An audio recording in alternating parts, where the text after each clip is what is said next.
Shalom, puji Tuhan kita bisa berjumpa lagi dalam renungan harian di hari ini. Saya percaya ini menolong kita untuk kita terus bertumbuh dalam kedewasaan rohani kita. Mengawalinya mari kita berdoa. Kami bersyukur kepadamu ya Allah di hari ini karena Engkau berikan kami waktu dan kesempatan kembali untuk kami akan mendengarkan sebagian dari kebenaran firman-Mu. Roh-Mu yang kudus, tolonglah kami, urapilah dan berkatilah kami dengan firman-Mu di hari ini. Dalam nama Tuhan Yesus Kristus kami berdoa. Amin. Dan firman Allah yang menjadi perenungan kita bersama di hari ini, saya ambil dari Yesaya pasal 11 ayat 1 sampai dengan ayatnya yang ke-10. Yesaya pasal 11 ayat 1 sampai dengan ayatnya yang ke-10. Secara khusus saya akan baca ayat 1 dan sampai ayatnya yang ketiga.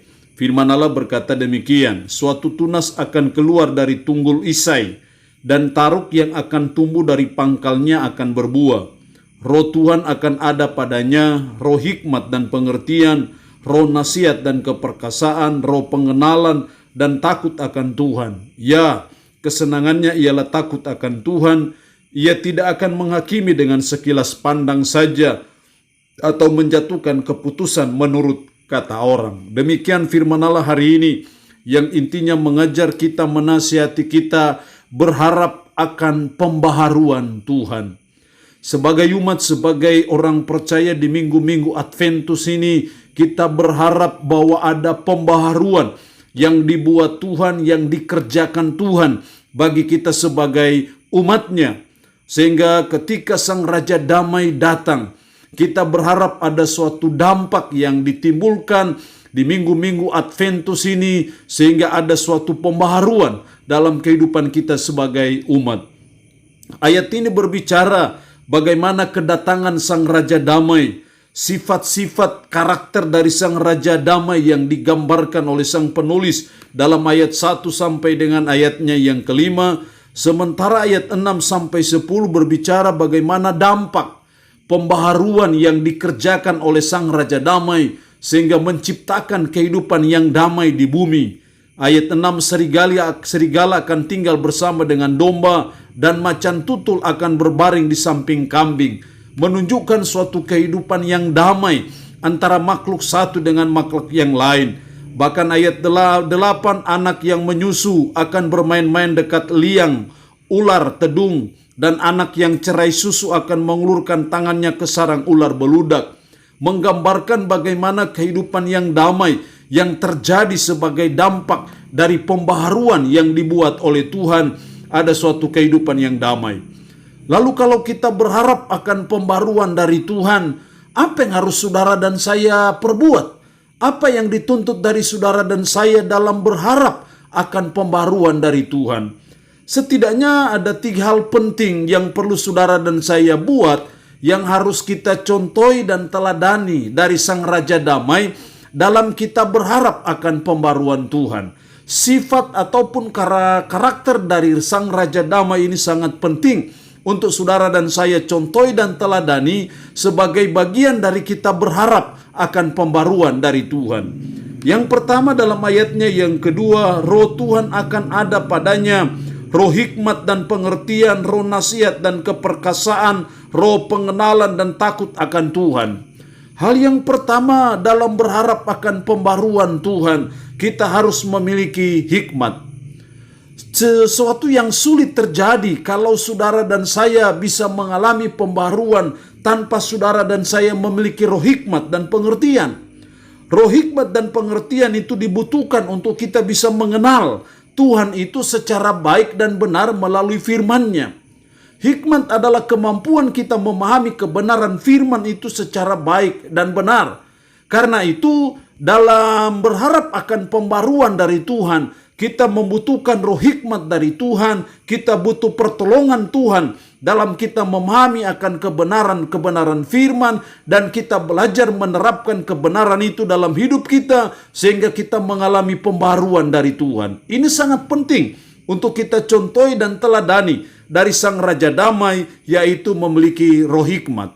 Yang kedua, dalam ayatnya yang ketiga, Ya, kesenangannya ialah takut akan Tuhan. Ia tidak akan menghakimi dengan sekilas pandang saja atau menjatuhkan keputusan menurut kata orang. Ya, kesenangannya ialah takut akan Tuhan. Karakter kedua, sifat kedua dari Sang Raja Damai yaitu takut akan Tuhan. Perlu saudara dan saya contohi dan teladani dalam berharap akan pembaharuan dari Tuhan. Dengan kata lain adalah sulit dan sukar saudara dan saya mengalami pembaharuan dari Tuhan kalau saudara dan saya tidak takut akan Tuhan. Karena itu takut akan Tuhan dibutuhkan, diperlukan dalam hidup kita sebagai umat, sebagai orang percaya dalam berharap akan pembaharuan Tuhan. Kalau kita bicara takut akan Tuhan artinya bahwa kita takut berbuat hal-hal yang menyakiti hati Tuhan. Takut akan Tuhan artinya bahwa kita takut berbuat hal-hal yang bertentangan dengan firman. Itu takut akan Tuhan. Kalau takut akan Tuhan ini ada dalam hidup kita sebagai umat, ada dalam kehidupan kita sebagai orang yang percaya dan beriman kepada Dia, maka saya percaya kita berharap akan pembaruan dari Tuhan. Tapi tanpa takut akan Tuhan, maka sangat sukar dan sulitlah untuk saudara dan saya berharap akan pembaruan dari Tuhan. Kita butuh Tuhan memperbarui kehidupan kita, keluarga kita, secara pribadi. Kita butuh itu. Karena itu takut akan Tuhan, itu sesuatu yang sangat penting untuk saudara dan saya punyai. Sehingga saudara dan saya bisa mengalami pembaruan dari Tuhan. Yang ketiga, dalam berharap akan pembaruan dari Tuhan, ayat 5, ia tidak akan menyimpang dari kebenaran dan kesetiaan. Seperti ikat pinggang tetap terikat pada pinggang. Itu yang terjadi dalam kehidupan Sang Raja Damai. Ia tidak akan menyimpang dari kebenaran dan kesetiaan. Hal yang ketiga yang harus kita contohi dari Sang Raja Damai dalam berharap akan pembaruan dari Tuhan adalah tidak menyimpang dari kebenaran dan kesetiaan. Seperti ikat pinggang tetap terikat pada pinggang. Seperti ikat pinggang tetap terikat pada pinggang dan kita pergi kemanapun tetap ikat pinggang tetap terikat pada pinggang. Demikian juga kemanapun kita pergi kita tidak menyimpang dari kebenaran dan kesetiaan. Kebenaran dan kesetiaan menjadi ikat pinggang yang terus kita bawa, yang terus kita ada dalam diri kita, sehingga kita tidak menyimpang dari kebenaran dan kesetiaan. Saya percaya ketika saudara dan saya tidak menyimpang dari kebenaran dan kesetiaan, maka saudara dan saya bisa berharap akan pembaruan dari Tuhan. Tapi kalau saudara dan saya menyimpang dari kebenaran, menyimpang dari kesetiaan, maka itu pertanda bahwa kita sungguh-sungguh membutuhkan pembaruan dari Tuhan.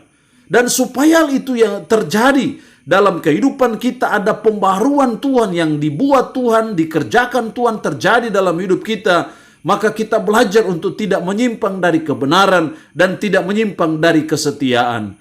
Allah yang punya firman ini memberkati kita dengan firman-Nya di hari ini. Amin. Mari kita berdoa. Bapa, kami bersyukur untuk kebenaran firman-Mu di hari ini yang mengajar kami berharap akan pembaharuan Tuhan. Tuhan, kami rindu supaya Tuhan memperbarui kehidupan kami sebagai umat, sebagai orang percaya. Karena itu tolonglah kami supaya kami punya roh hikmat. Tolonglah kami supaya kami takut akan Tuhan. Tolonglah kami supaya kami tidak menyimpang dari kebenaran dan kesetiaan. Tanamkanlah, meteraikanlah firman dalam hati dan pikiran kami.